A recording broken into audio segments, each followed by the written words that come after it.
El ser humano, las personas en general, siempre han sentido una enorme curiosidad para saber los acontecimientos del futuro. El ser humano continuamente ha empleado la brujería, ha empleado la hechicería, ha empleado todo tipo de magias y de estratagemas para satisfacer su curiosidad, y no solo para saber el futuro, sino para incidir en el futuro. Es decir, quiero que le pase esto a tal persona o que me ocurra tal bendición a mí, y entonces haciendo este tipo de magias o de ceremonias o de adivinanzas. Y esto en todos los pueblos, en todas las gentes, siempre ha habido brujos, hechiceros y, ¿por qué no?, profetas. La curiosidad por los acontecimientos del devenir, del futuro, siempre han acuciado el corazón de los pueblos y el corazón de los hombres, cristianos y no cristianos, sin duda a la vez. Y esto es precisamente de lo que trata el pasaje evangélico que nos propone en este día la palabra de Dios, Lucas 17:20. En aquel tiempo, a unos fariseos que le preguntaban cuándo iba a llegar el reino de Dios, Jesús les contestó: el reino de Dios no vendrá espectacularmente, ni anunciarán que está aquí o está allí, porque mirad, el reino de Dios está dentro de vosotros. Dijo a sus discípulos: llegará un tiempo en que desearéis vivir un día con el Hijo del Hombre, y no podréis.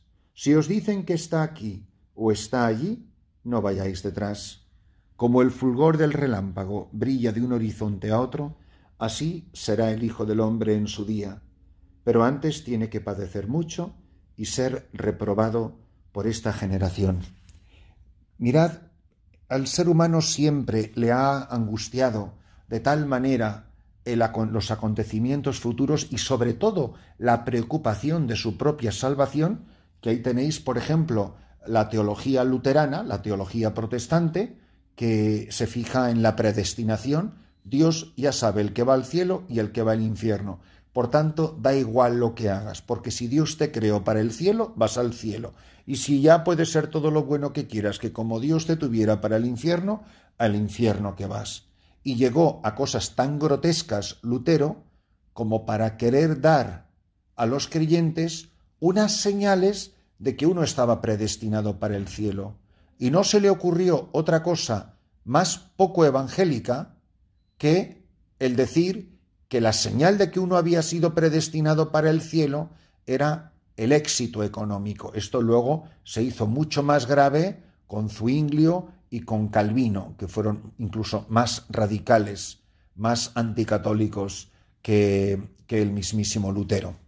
Pero lo tenéis también en los mormones y lo tenéis también en los testigos de Jehová. Los testigos de Jehová, en su absoluta y patética ignorancia, leen literalmente los pasajes de la Escritura como a ellos les conviene y dice que vi 144.000 salvados. Los que se salvan son 144.000, que por supuesto son todos casualmente testigos de Jehová, no faltaba más. ¿Pero qué está diciendo Jesús? No te preocupes. ¿Y por qué te agobian estas cosas? ¿Y por qué te preocupa saber cuándo será el final de los tiempos y el final del mundo y el final de tu vida y qué va a ser de ti y de tu alma? Lo que sí te ha dicho es cómo es el reino de Dios, dónde está el reino de Dios y cómo hay que prepararse para entrar en el reino de Dios. Y lamentablemente a nosotros nos preocupa mucho más el cuándo vendrá el Hijo de Dios, el final de los tiempos, nos preocupa más cuándo va a ser eso, que el estar yo verdaderamente preparado para que cuando eso sea cuando sea, yo pueda entrar con Jesús y me pueda decir él al oído: venid, benditos de mi Padre, heredad el reino preparado para el Hijo del Hombre y los ángeles y los salvados. A mí lo que me tiene que preocupar es vivir en santidad, vivir el bautismo, vivir el Evangelio, vivir la palabra de Dios. ¿Cuánto dinero se gasta la gente yendo a lugares de apariciones, donde hay profecías, donde están continuamente diciendo? Y por supuesto que todos vivimos en los peores tiempos, de lo cual ya habló San Agustín abundantemente, Todos creemos que vivimos en los peores tiempos porque el mundo nunca ha sido tan horrible como es en este momento en el que vivo yo, porque además somos bastante ignorantes en historia del mundo y no digamos en historia de la Iglesia, pero si uno de verdad está viviendo en santidad, está viviendo en amistad con Jesucristo, se está dejando transfigurar, vive el misterio de la cruz, se toma en serio los sacramentos, vive en serio su relación con las tres personas divinas, se esfuerza en crecer en las virtudes teologales y en las virtudes morales, la fe, la esperanza, la caridad, la justicia, la templanza, la prudencia, etc. Bueno, pues cuando uno está viviendo todo esto y vive el espíritu de las bienaventuranzas y los dones del Espíritu Santo, ¿qué más le da? ¿Cuándo vaya a venir el Hijo de Dios? ¿Ni dónde? Si cuando Él venga, lo importante es que yo esté preparado y que yo haya vivido toda mi vida a la espera del Señor. ¿Quiere venir cuando yo sea niño? Estupendo. Carlo Acutis, que los cito ahora porque ha sido recientemente beatificado, pues el Señor vino a buscarle cuando tenía 15 años y a la Madre Teresa de Calcuta la vino a buscar cuando tenía 87. ¿Qué más da? Señor, que cuando tú vengas yo tenga mi lámpara encendida y esté preparado para recibirte. Pero esa curiosidad es malsana, porque en el fondo es una curiosidad del que no tiene fe, del que tiene curiosidad pero no tiene fe. Su preocupación no es evangélica. Pues ¿por qué?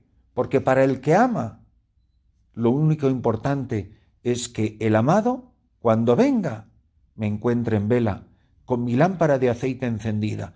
¿Cuánta gente conozco que pasa la vida corriendo de profecía en profecía, de aparición en aparición, de misa carismática con don de profecía, porque ahora resulta que hay un cura que tiene no sé cuántos dones? Eso lo vi yo muchísimas veces cuando trabajé en la renovación carismática en Nueva York, y iban 15.000 personas a ver al padre fulano de tal, y resulta que tenían la misma misa en la parroquia de al lado, iban 4 gatos. Pues ¿por qué? Porque nos da la curiosidad de la sanación, de la profecía, nos da la curiosidad de lo excéntrico, de lo llamativo, de lo que en el fondo sustituye la fe. No nos gusta vivir de fe oscura. Es tan bonito el soneto: si no me tienes que dar porque te quiera. Tú no me tienes que dar señales de nada, Señor. No es que le he pedido al Señor una señal. No le pides al Señor señales, pídele actos de confianza. Tú confía en Él. Tú imagínate que un hijo tuyo te diría: no, es que me gustaría que me des una señal de que me amas. Tú que eres su madre, tú que eres su padre, ¿cómo te sentirías? Si a mí me dijeran mis feligreses: me gustaría que me dé una señal de que usted nos quiere, bueno, me sentiría horriblemente mal y ofendidísimo. La Santísima Virgen María, cuando recibe el anuncio del ángel, no duda, no cuestiona. No dice: si me dieras una prueba de que vienes de parte de Dios y esto no me lo estoy imaginando yo. No, dichosa tú que has creído. El drama de Tomás: si no veo, si no toco, certeza. Necesitamos sustituir por certezas el misterio de la fe. ¿Cuánto nos cuesta vivir de fe? ¿Qué más prueba del amor y de la cercanía de Dios que te haya dejado Él, a su propio Hijo, encerrado en un sagrario y encerrado en tu pecho? Si tienes a Cristo en tu corazón, fijaros qué bonito lo que dice hoy el pasaje evangélico. Dice: no vayáis corriendo de aquí para allá, que es como el relámpago que va de un lado al otro del universo. No vayáis corriendo, porque el reino de Dios no está ni aquí ni allí. El Señor no va a venir ni aquí ni allá. El reino de Dios está dentro de ti. El reino de Dios lo llevas en tu pecho cada vez que recibes a Jesús en la Eucaristía. Cristo es el reino. Cristo es el reino de Dios. Él está aquí en medio de nosotros, haciendo presente el misterio de la salvación. Pues qué maravilla es vivir así la vida cristiana, con esta convicción, con este deseo, con este entusiasmo. No os agobiéis, ni cuándo, ni dónde, ni que estamos en los peores tiempos de la historia de la Iglesia. Vivimos en el paraíso terrenal a poco que uno abra un libro de historia de la Iglesia. Os lo aseguro. Y yo sí he estudiado muchos años de historia de la Iglesia. ¿Que hay 1.000 millones de problemas? Pues claro, somos muchos y todos pecadores. Pero que eso sea motivo de angustia y todo eso sea motivo de... Ahora, entonces usted, padre, está diciendo que entonces ahora no es cuando viene el Señor, ¿no? Si es que puede venir dentro de 10 minutos. Ahora, si viene dentro de 10 minutos, yo estoy preparado. Y quiero terminar haciendo una pregunta. ¿A ti qué te preocupa tanto cuándo va a venir el Hijo del Hombre y si estamos al final de los tiempos? Pregúntate, ¿tú estás preparado para su venida? Y segunda pregunta, ¿tú puedes decir que nunca has estado mejor preparado a la venida del Señor que ahora mismo? ¿O había tiempos en tu vida pasada, seas sacerdote, seas religiosa, seas seglar, quien tú seas, donde tú vivías más cerca de Jesús, con el corazón más limpio, eras una persona más buena? Lo importante es que si viene Jesús dentro de 5 minutos, que yo esté preparado. Y que si quiere venir dentro de 5.000 siglos, yo esté preparado, aunque le esté esperando en un cementerio. Pero me morí esperándole, con la lámpara encendida, lleno del aceite de mi amor, de mi confianza y de mi esperanza. No vayáis corriendo, no andéis angustiados para saber el día y la hora, que lo único que os importe es saber, Señor, ven cuando quieras, que yo siempre te estaré esperando.